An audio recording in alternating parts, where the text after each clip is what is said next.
Voilà, Yeri Setan sur la page Barthélémy Diaz l'officiel, le maire Barthélémy Diaz s'apprête à faire une déclaration fii ci mairie Dakar. Donc déclaration bu am solo, donc bu nara tegu ci yenn ponk surtout sur des ci ay ponk yoo xam dafa laal actualité nationale, mais aussi ay ponk benn ponk boo xamante wax dëgg dina bett du bett sax ñu bëri lu tax ma ne du bett ñu bëri parce que xam nañ dëkk bi lu fi am xam nañ dëkk bi wax dëgg depuis 2012 yoon bu mu jël. C'est la raison pour laquelle le maire Barthélémy Diaz reviendra donc sur certains points et je pense que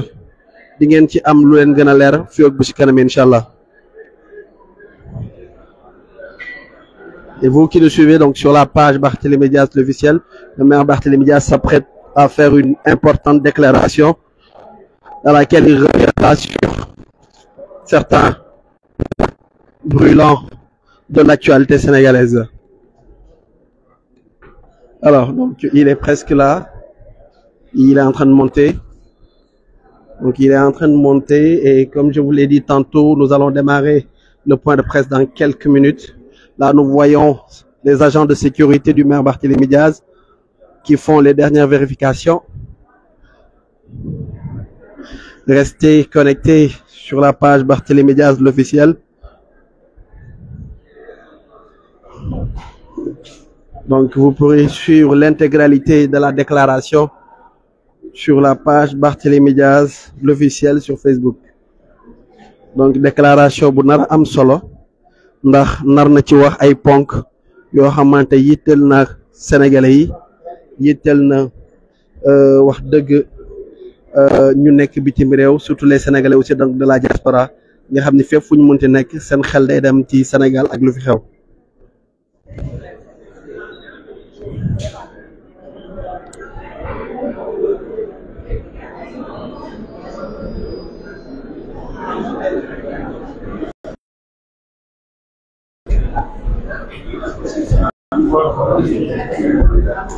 Kari lan la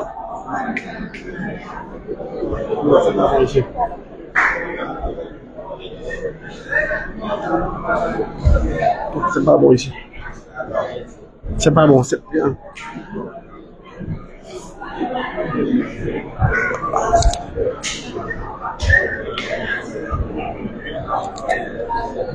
Alors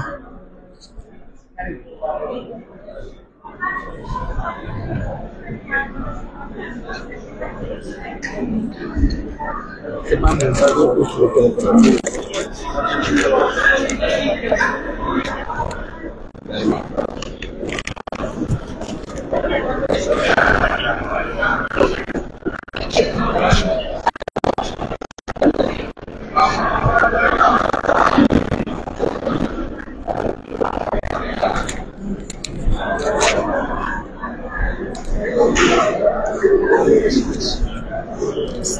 il y a assez de charge.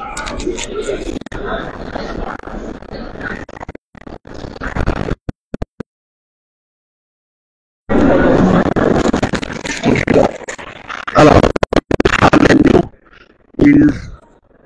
reste quelques secondes avant le maire Barthélémy Diaz di yéeg donc moo ngi nii di waaj a dugg dans la salle de délibération de l'hôtel de ville de Dakar. Et comme je vous l'ai dit tantôt, il s'apprête à faire une importante déclaration. Vous êtes presque 1200 personnes à nous suivre sur la plateforme Barthélémy Diaz l'officiel. Donc vous pourrez suivre l'intégralité de cette déclaration fii ci hôtel de ville.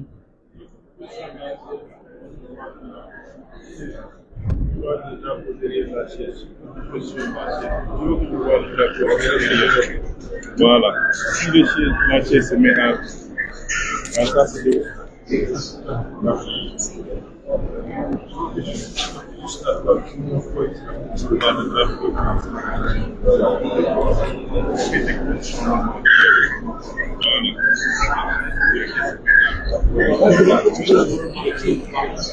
Alors, donc il reste juste quelques secondes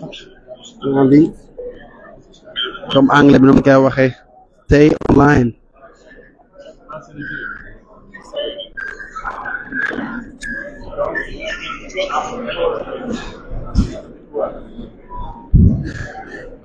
Voilà, donc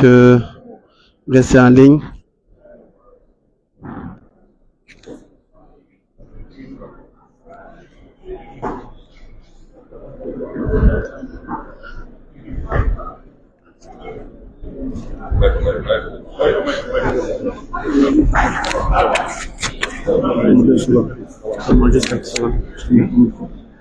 Allez.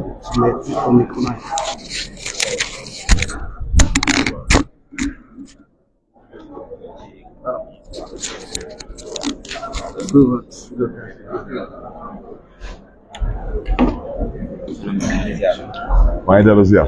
naka coono yi ça va bien alhamdulilah bonjour bonjour bonjour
asalaamaaleykum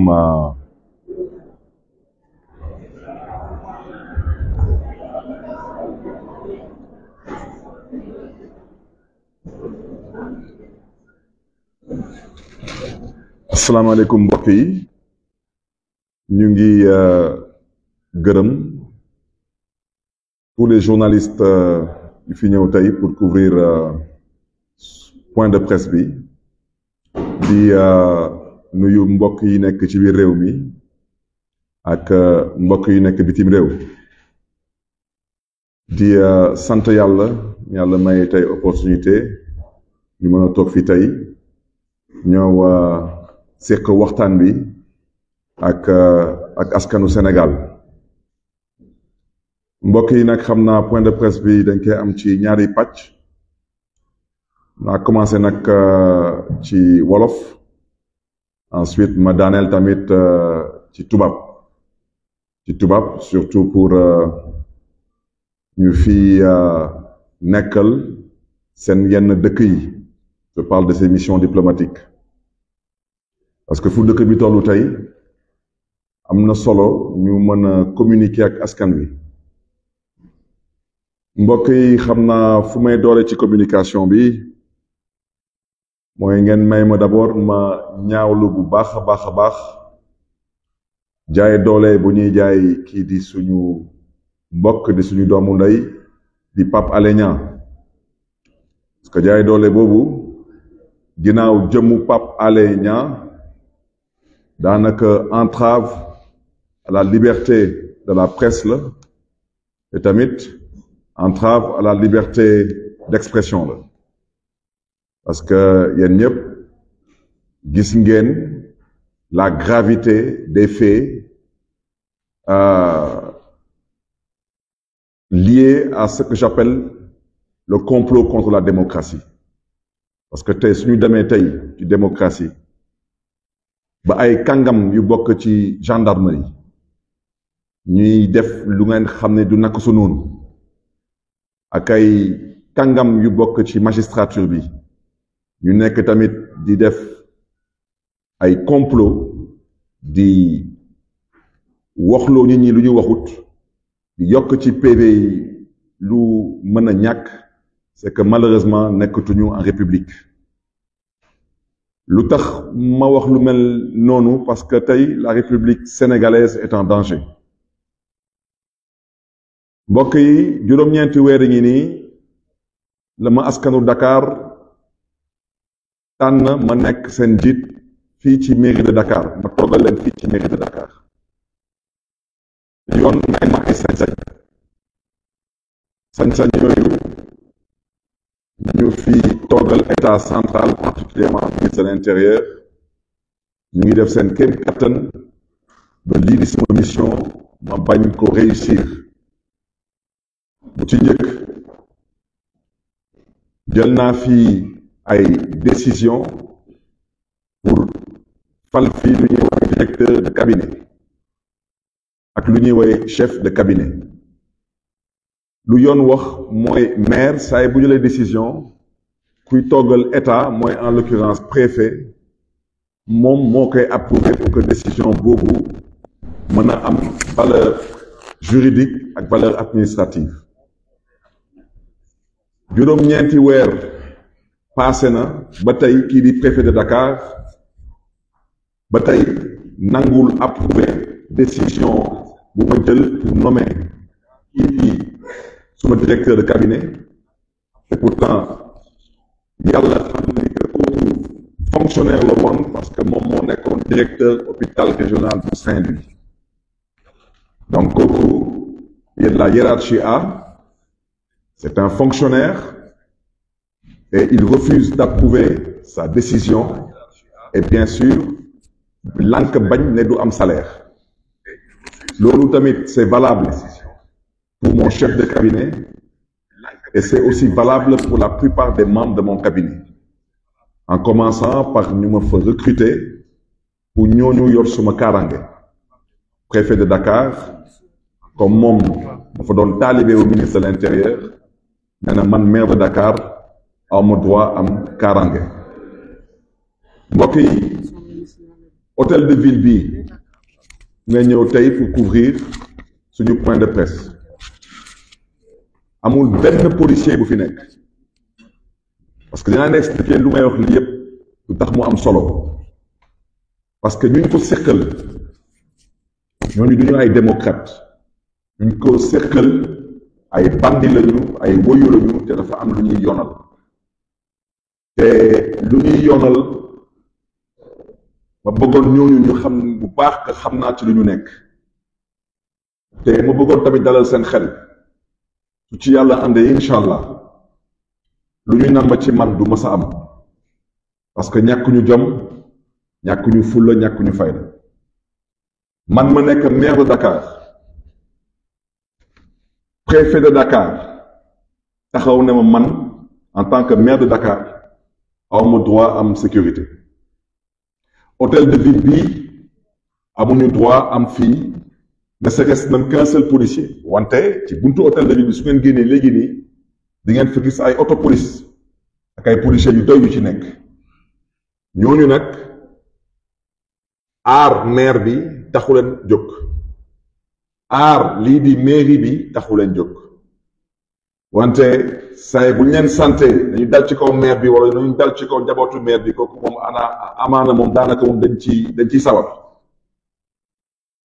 bu ci des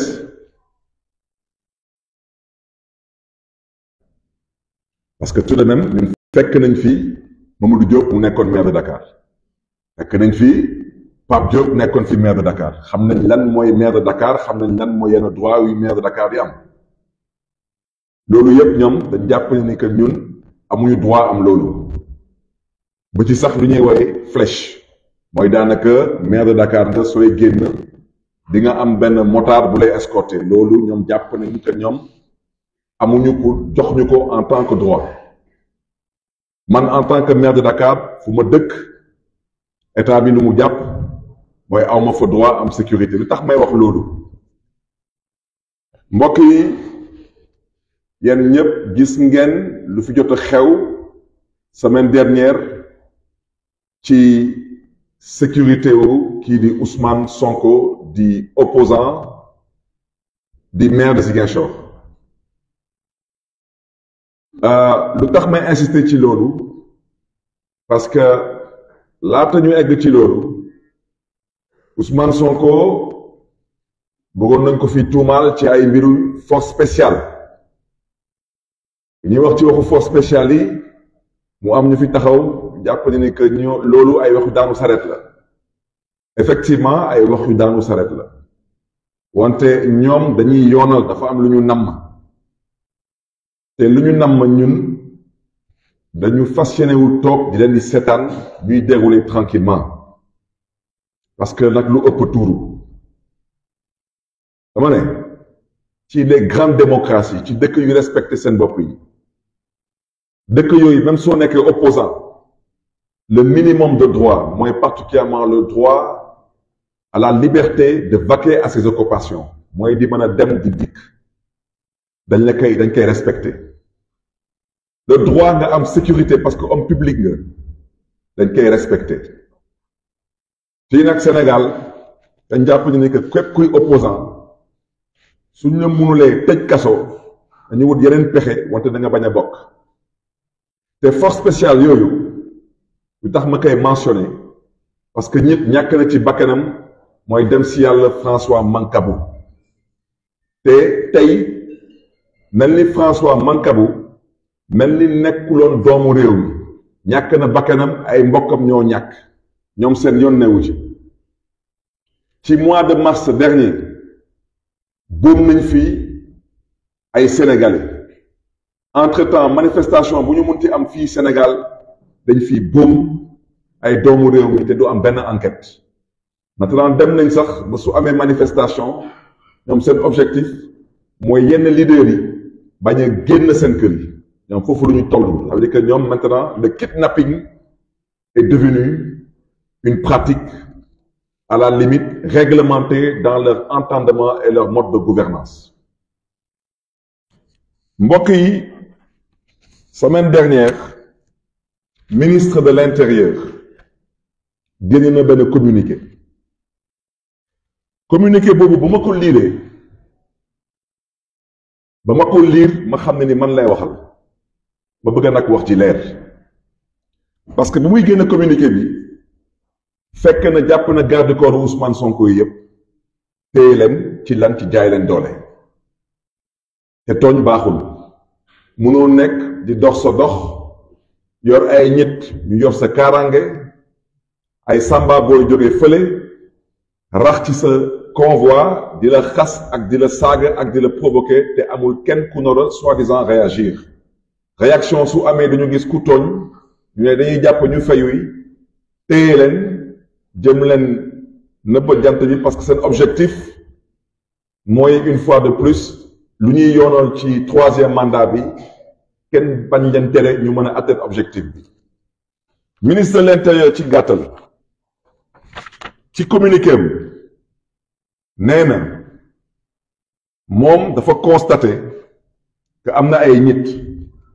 yuy sol ay kagul ak di sol yenn yére yi nga xam ne ni yére yi waa force de défense ak de sécurité ñoo ko moom particulièrement ay forces spéciales nee na yenn agissement yu mel noonu day créer ay confusion ci bëtu population yi te nee na loolu tamit mën na indi population yi ñu am xel ñaar ci taxawaayu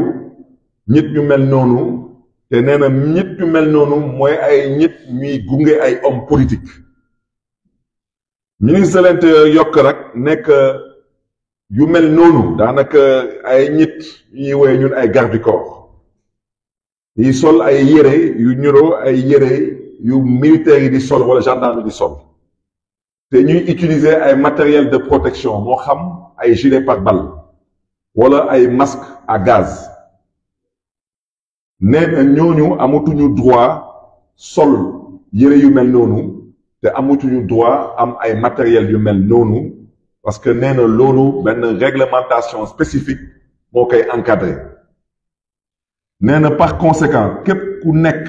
ci sécurité homme politique yi di sol ay yére yu mel noonu ak di yor ay matériel yu mel noonu daanaka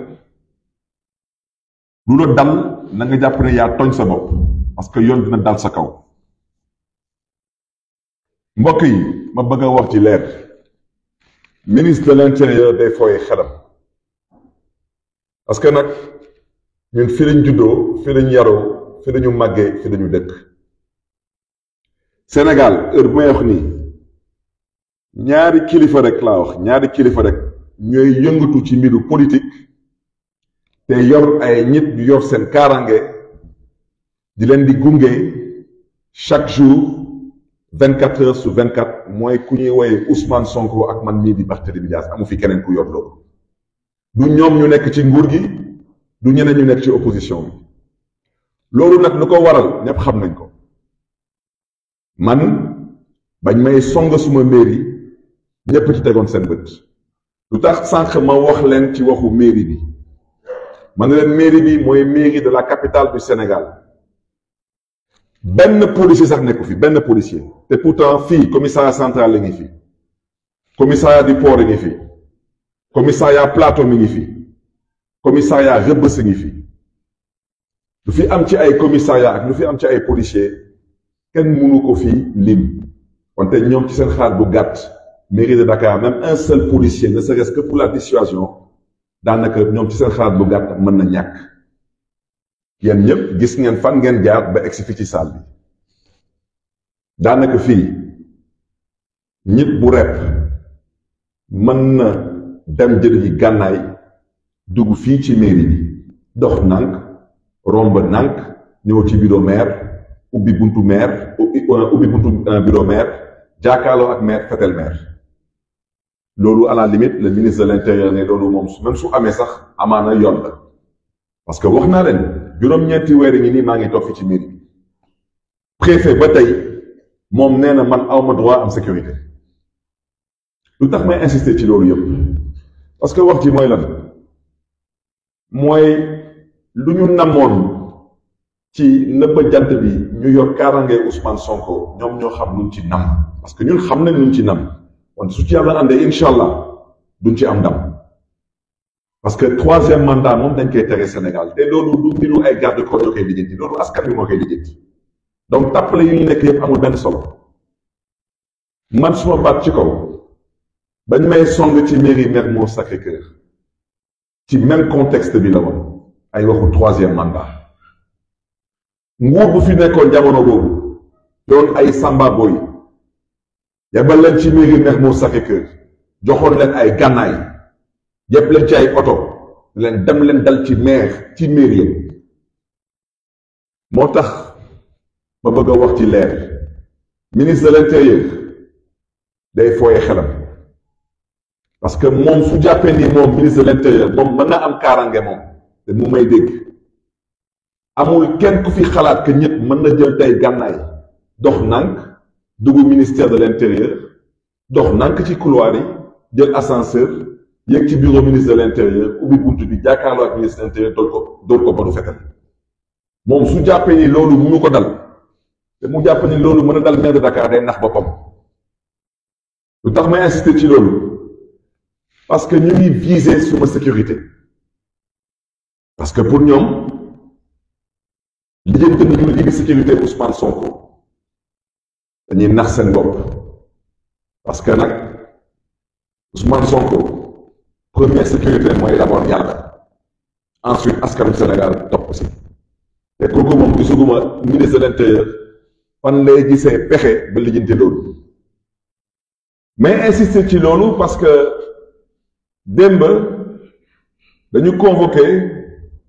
ki di directrice su piscine olympique ñëpp xam nañ que mairie de Dakar mooy gérer piscine olympique ñu convoqué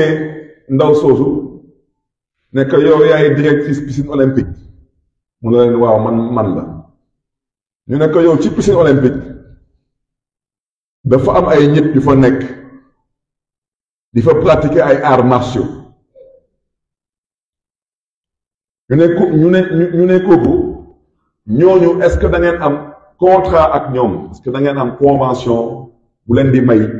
ñuy ñëw ci piscine olympique boobu di fa pratiquer yenn arts martiaux yi ñu dem ba di utiliser yenn expression yi te dañ ko convoqué fu ñu convoqué woon ñoom François Mancabou mooy sûreté urbaine te may ñaawlu seen taxawaay parce que waa sûreté urbaine ñu ngi may dégg suñu bëggoon xam lu xew piscine olympique maire la ñuy convoqué duñu convoqué directrice piscine olympique parce que directrice piscine olympique ab maire ko fa teg donc su fa amoon ay activité ñu ngeen xam ne ni yoon daf ko tere maire la ñu naroon convoqué laaj maire est-ce que piscine olympique am nga fa sañ-sañ di fa may ay nit ñu fay am yenn activités yi activités yooyu nag ñoom dañ ko bëgg à la limite considérées comme des activités de force spéciale. Il faut qu'on apprenne à être sérieux au Sénégal. wut Barthélémy Diaz wala am lu ngeen namm ci Barthélémy Diaz di yoonal ba tey yàlla wonugu leen yoon taxul ngeen nar a def n'importe quoi ou de verser dans du n'importe quoi. Piscine olympique am na ay fédération yu bëri yu fa nekk yu fa pratiquer seen activité yi activité bu ñuy ciblé ñoom ku ko fay pratiquer du ma tudd turam parce que je n'ai pas le droit de divulguer des données personnelles wante ñoom waa gendarmerie xam nañ ko bu baax a baax parce que yàgg na fa nekk fa pratiquer activité yooyu moom ci boppam bokk na ci yenn formateurs yuy former ay yenn éléments yu GIGN te moom mi ngi fa presque depuis 5 ans te man tout de même il y a 5 ans de cela nekkuma woon maire bu Dakar donc tey suñu nekkee di convoquer directrice piscine olympique di fa def ay enquête di bëgg a xam lu tax ñenn ñi di fa nekk ba di fa am yenn activités yu ñuy comparer ñoom ak ay activités yu ay force spéciale di am et que la veille de tout cela ça veut dire la semaine dernière ministre de l'intérieur di génn ay communiqué di cibler ay nit yuy solu ak di dox ci mbedd bi mel ni ay force spéciale dafa am lu ñuy yoonal ma bëgg a wax ci leer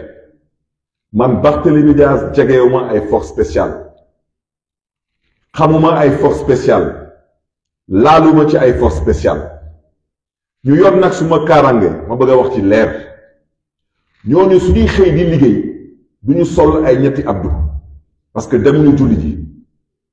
ñooñu suñuy xëy di liggéey duñu sol ay smoking demuñu baali ñooñu suñuy xëy di liggéey dafa am ay tubéy yu ñuy sol te tubéy yooyu képp kuy liggéey ci mbiru sécurité tubéy yooyu ngay sol maintenant nag nit buy liggéey day am jumtukaay pour mën liggéey bu jaar yoon le minimum wax dëgg yàlla nit bu sol gilet pare-balles munul gaañ nit kooku day aar boppam te ñoom amaana ñun ñëpp gis nañ fii seen taxawaay fii au mois de mars dernier ak lors des derniers événements parce que y a eu quasiment 20 personnes qui ont perdu la vie te kenn reyu leen ak ay lance-pierre dañ leen rey ak ay balu fetel moo tax ñu yor suñu kaaraange di sol ay gilet pare-balles parce que duñ ko seetal ay bandi lañ parce que wax ci mooy lan dañuy toog di ne oui c'est les forces de défense et de sécurité des forces de défense et de sécurité ñuy gunge ak di escorter ay nervis ba ñuy convoqué Ousmane Sonko dëj ci tribunal ba may génn suma kër di dem kër Ousmane Sonko pour gunge ko tribunal suma koñ Baobab te waa Baobab bu may dégg waa guy gi ñu ngi may dégg suma koñ lépp koñ bi yépp ay nervi la woon mais boobu tamit ministre de l'intérieur gisu ko wante nag dinaa wax ministre de l'intérieur ñaari baat fulla mooy jaay Dakar c'est la dernière fois que nervi di dugg Baobab waa Baobab ñu may dégg falaa juddoo falaa yaroo falaa dëkk te ñàkk ñu jom ñàkk ñu fay Baobab man kese man képp man rek man doom maa fa dëkk tey ci autorité publique amu fa maire amu fa député amu fa ministre amu fa kenn ku dëkk Baobab bu fa mën a tey justifier am un besoin de recruter des éléments de sécurité kon ñu fay indi ay nit képp ku xam fu ma dëkk su ma kër ak guy gi 100 mètres doxul suñu diggante ngeen di fa jël ay centaines de nervis di leen di stocker au niveau du guy gi c'est fini loolu dafa amati su ngeen ma gëmulee nag na ngeen ko defaat te ngeen xool te du ngeen wax ne ni ku n'avez pas été averti parce que nag lu ëpp tuuru dëkk bi ragal dëkku fi dañuy maslaa rek di naxante rek wante kenn du fi maslaa ba ñuy masaale kenn du ko fi nangu man dans ma maison j'habite avec mes parents avec ma famille et avec mes enfants am na lu mu dul nanguti man mënuma nekk député maire de Dakar may génn di dem kër Ousmane Sonko suma booru kër ñu teg fa ay nervi police yi ci teg bëtam gendarmerie di ci teg bëtam ñu ne ma maintenant man awma droit am ay garde du corps loolu doyul ñu ne maintenant suma garde du corps yi amatuñu droit sol yenn tenue yi doyul ñu ne suma garde du corps yi amatuñu droit sax yor maintenant yenn jumtukaay yi pour mën a liggéey seen liggéey parce que ñoom lu ñu nama ci man xam naa ko wante balaa ngeen dal suma kaw wallaay ma lijjante leen te xam ngeen ma yàkkamtuwuma leen tamit ce communiqué de presse du ministre de l'Intérieur c'est de la pourriture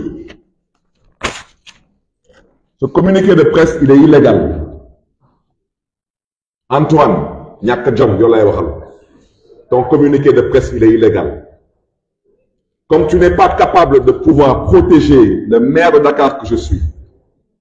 comme tu n'es pas capable de pouvoir protéger l'hôtel de ville qui accueille la mairie de Dakar qui est la capitale du Sénégal maintenant tu nous sors ton torchon pour venir nous dire que nous n'avons pas le droit d'être escortés par nos gardes du corps que amatuñu droit am kaaraange que képp ku ànd ak ñun di sol yenn yére yi wala di sol yenn équipement de protection individuelle que képp ku ko def da ngay dal ci kawam da ngay fooye sa xel parce que masque à gaz yi fii lañ ko jënd fii Dakar kon ñeen fan ngeen nekkoon bañ koy jënd fan ngeen nekkoon ba ñooñu di fi jaay ay masque à gaz yéen fan ngeen nekkoon ba ñi nekk fii di ñu jaay ay gilet pare-balles fan ngeen nekkoon ci état bu ngeen xam ne ni c'est un état qui a des services de renseignement damay wax loolu yëpp parce que l'heure est extrêmement grave ñii lu leen troisième mandat jaral wax dëgg yàlla nit bu gëm yàlla mënul demee nu ñii di demee mënul nekk moo tax mbokk yi wax naa leen lépp lu may dund depuis 9 mois ci mairie bi amul kenn ku bokk ci suma cabinet bu fi am tey salaire du chauffeur du garde du corps du directeur de cabinet du chef de cabinet du conseiller du kenn wante nag waxoon naa ko nag Macky Sall danaa ko nag man may maire bu Dakar te képp ku nangu di ànd ak man képp ku nangu di ma liggéeyal naa def suma képp kattan ba wér su dee di nga fay yegg incha allah xeex ngeen fi Guy Marius Sagna anamu te de mi ngi ci assemblée nationale su ngeen amoon tuuti xel ngeen xam ne ni fii yàlla kese moo fi nekk parce que xañ ngeen ko mu am salaire ci mairie de Dakar tey nag am na salaire ci assemblée nationale du Sénégal au passage tamit mais jaajëfal le capitaine Touré un homme pétri de valeurs un homme courageux et un vrai patriote di ko encourager mbokk yi mairie de Dakar force spéciale amu fi lu tax ma ci insister parce que am na lu ndaw lu ma xam ci lu gars yi namoon semaine dernière ci mbiru Ousmane Sonko ñu bëri dañ jàpp ni que wax jooju mooy wax bu ñuy wax ci waxu xale bu jigéen boobu moo taxoon ñu woon Ousmane Sonko ba Ousmane Sonko ñu dem de loolu moo taxoon ñu ko doon woo wante mbiru force spéciale bi na ngeen ci bàyyi xel bu baax a baax a baax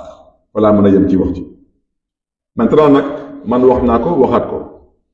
je ne suis pas candidat à l'élection présidentielle de 2024 donc jéem a xool naka la ñuy jéem a créer ay dossiers pour Barthélémy Diaz parce que dossier Ndiaga Diouf bi apparemment maintenant ñëpp comprendre que li complot la dama ne mairie de Dakar ab mbiru force spéciale amu fii piscine olympique lépp lu fa am ci ay activités day am ay activités yu ñuy am avec les différentes fédérations ak yenn citoyens nga xam ne ni ils considèrent peut-être qu'ils doivent développer certaines activités peut-être pour la promotion comment dirais-je encore et l'émancipation de certains citoyens mais di dem ba di convoquer la directrice de la piscine olympique et non le maire de Dakar di fa wax ay waxu force spéciale dama ne na wax ji leer lu ngeen nam ci man du ma toog leen di seetaan muy am parce que du fi am ne ko ñëpp déggee noonu complot bu ñu nekkee ci Sénégal bëgg a galgal fi ay homme politique la di dëkkaloo suñu dëkkul dafa nar a dakk te Macky Sall moom lay waxal une fois de plus le troisième mandat n'en vaut pas la peine parce que ça ne passera pas mbokk yi ñu ngi gërëm ñëpp ñu ngi sant ñëpp di encourager ñëpp di sakku nag ci askanu Sénégal particulièrement ci la jeunesse du Sénégal na ngeen taxaw tem parce que foofu la dëkk bi tollu tey mënuñu wax lépp parce que wolof Njaay nee na ku njëkk yuuxu daanaka da nga salit kon nag bu ñu yuuxu wante fu mu nekk nii dañuy artu rek on informe les populations qu'ils sachent que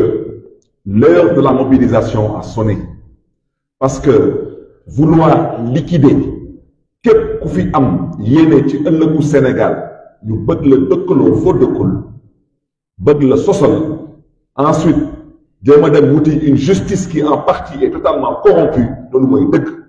parce que tey lu ancien procureur de la République def ci dossier wu Ousmane Sonko dans une république normale à l'heure où je parle Serigne Bassirou Gueye aurait dû être en prison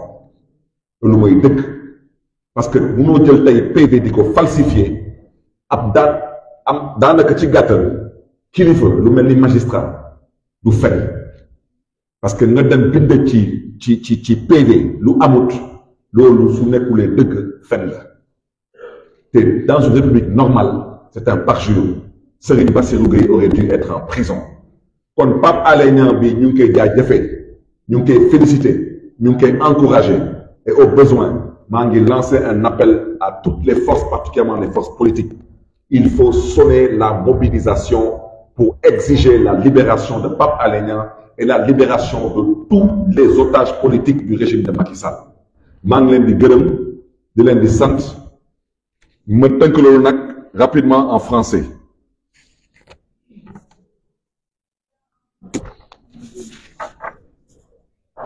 Mesdames, Messieurs les journalistes, je vous remercie d'être venus nombreux répondre à ce point de presse où nous avons choisi aujourd'hui de pouvoir échanger avec la population sénégalaise résidant dans le pays,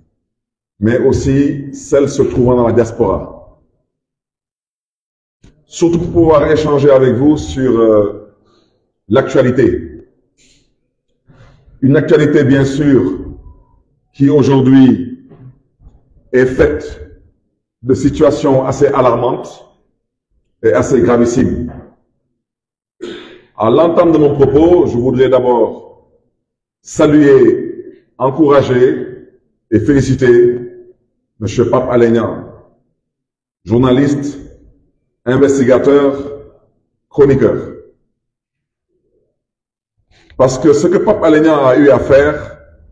est franchement remarquable. et d'un courage sans précédent. C'est d'informer juste et vrai. Informer juste et vrai sur les risques qui aujourd'hui planent sur le Sénégal.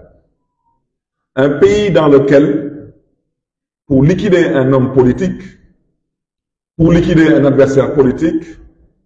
les plus hautes autorités de la gendarmerie nationale sont prêtes à verser dans du faux et de l'usage de faux. Les plus hautes autorités de la justice sénégalaise sont prêtes à verser dans le complot, dans du faux et dans l'escroquerie intellectuelle. Parce qu'aujourd'hui, quand un procureur de la République se permet de falsifier un PV, quand un procureur de la République se permet de dire à la place de la personne concernée ce que la personne n'a pas dit, c'est que tous les Sénégalais sont en danger. Quand il s'agit de Ousmane Sonko, effectivement, Ousmane Sonko peut avoir les moyens de se défendre. Mais quand il s'agit d'un Sénégalais lambda, qui est en garde à vue, qui est sous la menace de la violation de son intégrité physique, où on peut charger son PV, où on peut, à la limite, dire à sa place ce qu'il n'a pas dit, que pour qu'il se retrouve derrière des barreaux. Dans quel Sénégal vivons-nous? Aujourd'hui, chers concitoyens, chacun d'entre nous est en danger. Parce qu'aujourd'hui, malheureusement, nous vivons dans tout sauf une république qui se respecte. J'ai convoqué ce point de presse pour dénoncer certains agissements et dénoncer aussi certaines situations. Depuis 9 mois que je suis maire de Dakar, j'ai pris des décisions nommant des membres de mon cabinet, en l'occurrence un directeur de cabinet et un chef de cabinet. Et dans ce cabinet, bien sûr, j'ai nommé des conseillers ainsi que des personnes rattachées à mon cabinet et chargées d'assurer ma sécurité. À l'heure où je parle, Monsieur le ministre de l'Intérieur, par le biais de son préfet de Dakar, a décidé de n'approuver aucun des actes que j'ai posés, en violation parfaite des textes et des lois en vigueur dans ce pays. J'ai recruté l'ancien directeur de l'hôpital régional de Saint-Louis, fonctionnaire de la hiérarchie A, comme directeur de cabinet à la ville de Dakar. Jusqu'à l'heure où je vous parle, ce monsieur n'a perçu aucun salaire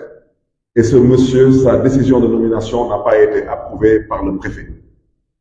C'est valable pour mon chef de cabinet, c'est valable pour tous les conseillers, y compris ceux que j'ai trouvés dans le cabinet du maire sortant et qui sont payés depuis des années. Le préfet de Dakar m'a aussi fait savoir qu'en tant que maire de Dakar, je n'ai pas droit à recruter des éléments de sécurité. Je rappelle à l'endroit de tout le monde qu'il n'y a personne qui pense une minute aujourd'hui qu'une personne mal intentionnée puisse s'infiltrer dans le ministère de l'Intérieur,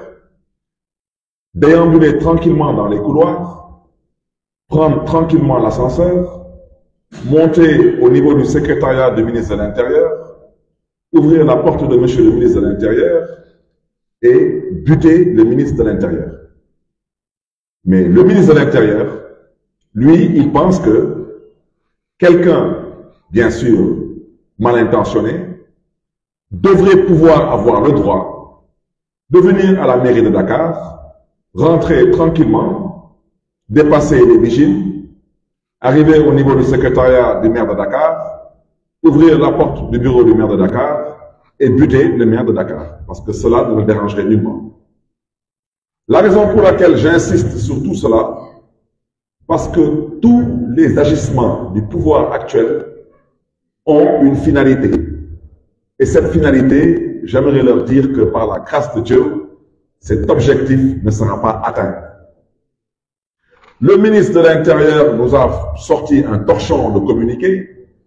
la semaine dernière pour dire, en gros, qu'il lui a été donné de constater comme s'il n'a jamais, pendant toutes ces années, vu tous ces hommes religieux, ces chefs politiques, se déplacer avec leurs éléments de sécurité. Donc il est donné de constater qu'il y avait des personnes,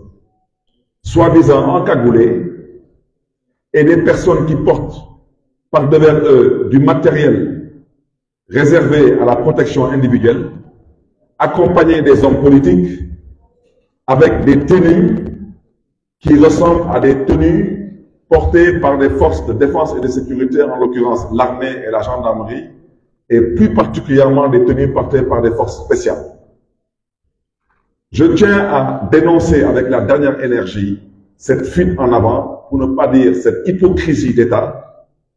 parce que, une fois de plus, en tant que maire de Dakar, le ministre de l'Intérieur sait très bien qu'il me doit une sécurité d'État. Il le sait très bien. Il me doit un policier à la mairie de Dakar, il me doit un policier chez moi, il me doit une flèche pour m'escorter et il me doit des éléments de sécurité. Il le sait très bien. Il refuse, bien sûr, de le faire, c'est son droit le plus absolu. Je souhaiterais lui dire qu'il n'a pas les moyens de m'empêcher d'assurer ma sécurité. Parce que dans ma courte carrière politique, j'ai croisé la mort. J'ai fricoté avec la mort et j'ai frôlé la mort. Et dans le même contexte que le contexte dans lequel nous sommes aujourd'hui.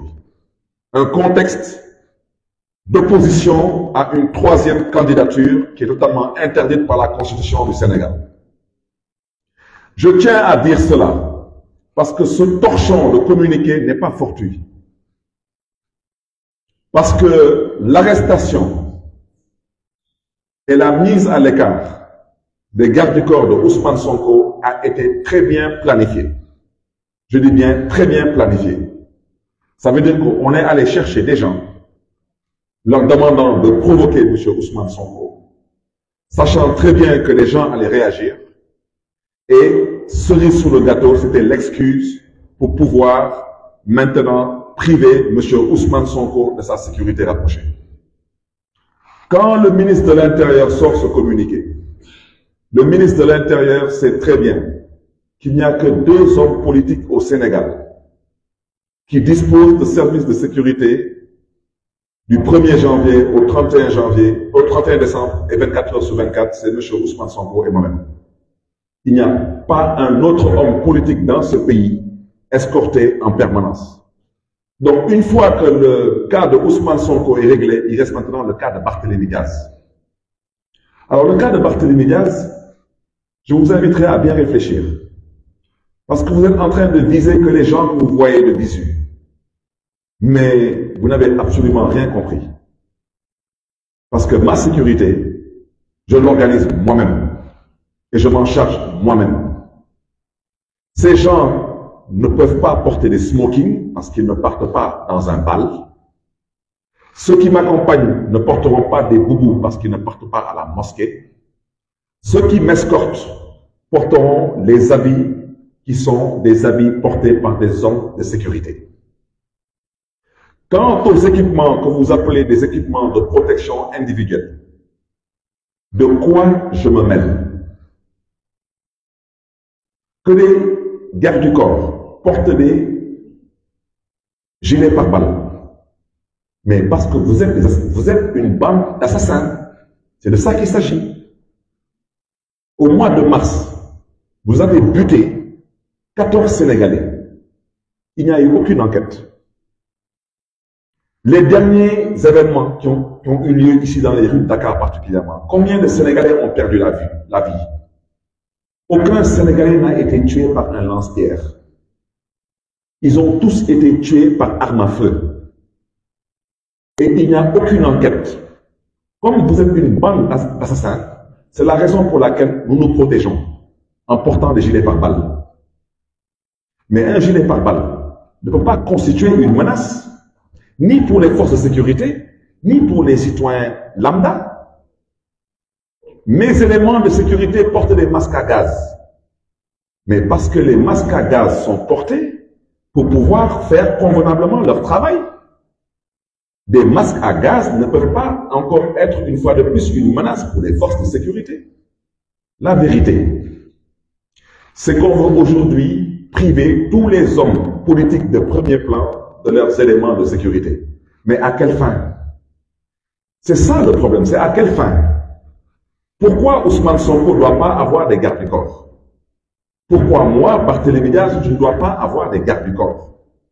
Et je rappelle au passage que Ousmane Sonko est maire d'une localité dans laquelle tout le monde sait qu'il y a encore des troubles que tout le monde connaît depuis les indépendances. Donc aujourd'hui, si quelqu'un devait bel et bien être même escorté par l'armée, c'est bel et bien Ousmane Sonko. Mais alors aujourd'hui, même quand nous nous organisons pour avoir une propre sécurité, on veut nous priver de cette sécurité. Et la raison pour laquelle j'ai tenu à faire ce point de presse, c'est parce que dans le cas de Ousmane Sonko, certains disent qu'il a été convoqué pour l'affaire le liant à une dame dans le cadre d'une affaire privée. Mais moi, j'ai dit dès le début que l'histoire des forces spéciales, ce n'est pas une histoire tombée du ciel. Je rappelle que ce pays est dirigé par des comploteurs et que quand on est comploteur, on passe tout son temps à comploter. Un complot, on l'organise. La preuve, Pape Alé Niang actuellement est kidnappé pour avoir dénoncé un complot et avoir démontré un complot. Alors, quand les plus hautes autorités de ce pays deviennent des comploteurs en chef, alors franchement, tous les Sénégalais sont en danger. Et je vous rappelle le cas de feu François Mancabou. Et ne soyez pas surpris, le dossier des forces spéciales n'est pas encore fini et le dossier n'est pas encore clos. Parce que quand on va chercher dans le fameux dossier de cette jeune fille et qu'on ne trouvera rien du tout, parce que tout le monde est d'accord que c'est un vulgaire complot, on cherchera ailleurs. Alors, comme par enchantement, hier, on convoque la directrice de la piscine olympique, qui est une piscine qui est sous la responsabilité de la ville de Dakar. On la convoque par rapport à des activités de pratique d'arts martiaux qui se pratiqueraient à la piscine olympique.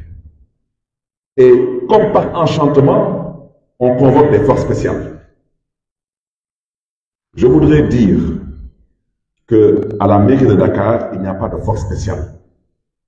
À la mairie de Dakar, nous ne connaissons pas de force spéciale. Et à la mairie de Dakar, nous n'avons aucun contact ni de près ou ni de loin avec des forces spéciales. Quant à moi, Barthélémy Diaz, je le répète parce qu'il semble que tous ces agissements sont liés à une volonté de faire un troisième mandat. Je ne suis pas candidat à l'élection présidentielle de 2024, mais je m'opposerai de toutes mes forces au troisième mandat. Et comme j'ai eu à le faire avec le dernier régime, je le ferai aussi avec ce régime. Je tiens aussi à dire, à l'endroit de M. le ministre de l'Intérieur, que c'est la dernière fois que j'accepterai, qu'en tant que maire de Dakar, que lors de journées qui sont considérées comme des journées assez sensibles, qu'à moins de 100 mètres de mon domicile, on amène des nervis par centaines qui y passent toute la journée jusqu'en début de soirée. Ça, le ministre de l'Intérieur ne le voit pas. Le ministre de l'Intérieur ne voit pas ces nervis et ne voit surtout pas le port vestimentaire de ces nervis. Je rappelle que la semaine dernière, en quittant mon domicile pour rejoindre le domicile de M. Ousmane Sonko, parce que je lui avais pris l'engagement de l'accompagner jusqu'au tribunal, à hauteur du Gouigui, le Grand Baobab, nous avons tous constaté avec étonnement la présence de centaines de nervis qui déambulaient à moins de 100 mètres de mon domicile. Malheureusement, sans aucune gêne. Et ça, le ministre de l'Intérieur ne l'a pas vu. J'aimerais dire à ce petit ministre de l'Intérieur que dans cette maison, il réside mes parents, il réside ma famille. Je vous jure sur ce que j'ai le plus cher, c'est la dernière fois que des nervis rentreront dans ma voix. La dernière fois. Et je n'ai pas l'habitude de trop parler. Je vous donne rendez-vous pour les prochaines fois. Et je prends à témoin les populations de Baobab et j'invite les jeunes de Baobab à se mobiliser. Vous ne mettrez plus vos pieds dans Baobab parce qu'on ne vit plus en République. Au nom de quoi? des hommes politiques qui ont droit à la sécurité d'État sont privés de la sécurité d'État. Aujourd'hui, on cherche maintenant à leur priver de leur propre sécurité. Et maintenant, on vient nous dire que nous devons nous taire, croiser les bras et laisser des nervis squatter les alentours de nos domiciles. Au nom de quoi? Aujourd'hui, je l'ai déjà dit, depuis 9 mois que je suis là, nous sommes persécutés. Les droits les plus élémentaires qui sont les nôtres nous sont refusés. Et maintenant, on vient nous dire que nous fricotons avec les forces spéciales. On vient nous dire que ceux qui nous accompagnent, qui ont notre sécurité, ne doivent plus s'habiller comme ci, ne doivent plus se raser comme ça, et que maintenant, c'est à eux de décider comment nous devons organiser notre quotidien. Ça ne se passera pas comme ça. Ou bien on vit en République. L'État accepte d'assumer ses responsabilités pleinement, ou bien nous assumerons les nôtres pleinement. Parce qu'une fois de plus, nous sommes des pères de famille, nous sommes des responsables, nous sommes des autorités, et nous ne sommes pas entrés en politique pour y laisser nos vies. Nous sommes entrés en politique pour y apporter notre modeste contribution. Je tiens aussi, aujourd'hui, à dire avec force que tous ces agissements, tous ces comportements, toutes ces gesticulations, ces génuflexions n'ont pour seul et unique objectif que de baliser la voie à M. Macky Sall pour un 3e mandat. Mais qu'il soit dit, entendu et définitivement retenu de tous que le 3e mandat ne passera pas au Sénégal. Et le moment venu, nous nous mobiliserons. Pour l'instant, nous vous laissons le soin de continuer à vous amuser dans votre cours de récréation. Nous vous donnons rendez-vous dans quelques mois parce que je terminerai par là et je lance un appel à la jeunesse sénégalaise. La mère des batailles. La mère des batailles, je le répète, la mère des batailles. Ce sera la bataille contre le 3e mandat. Et par la grâce de Dieu, nous vaincrons. Inch'Allah, je vous remercie de votre attention.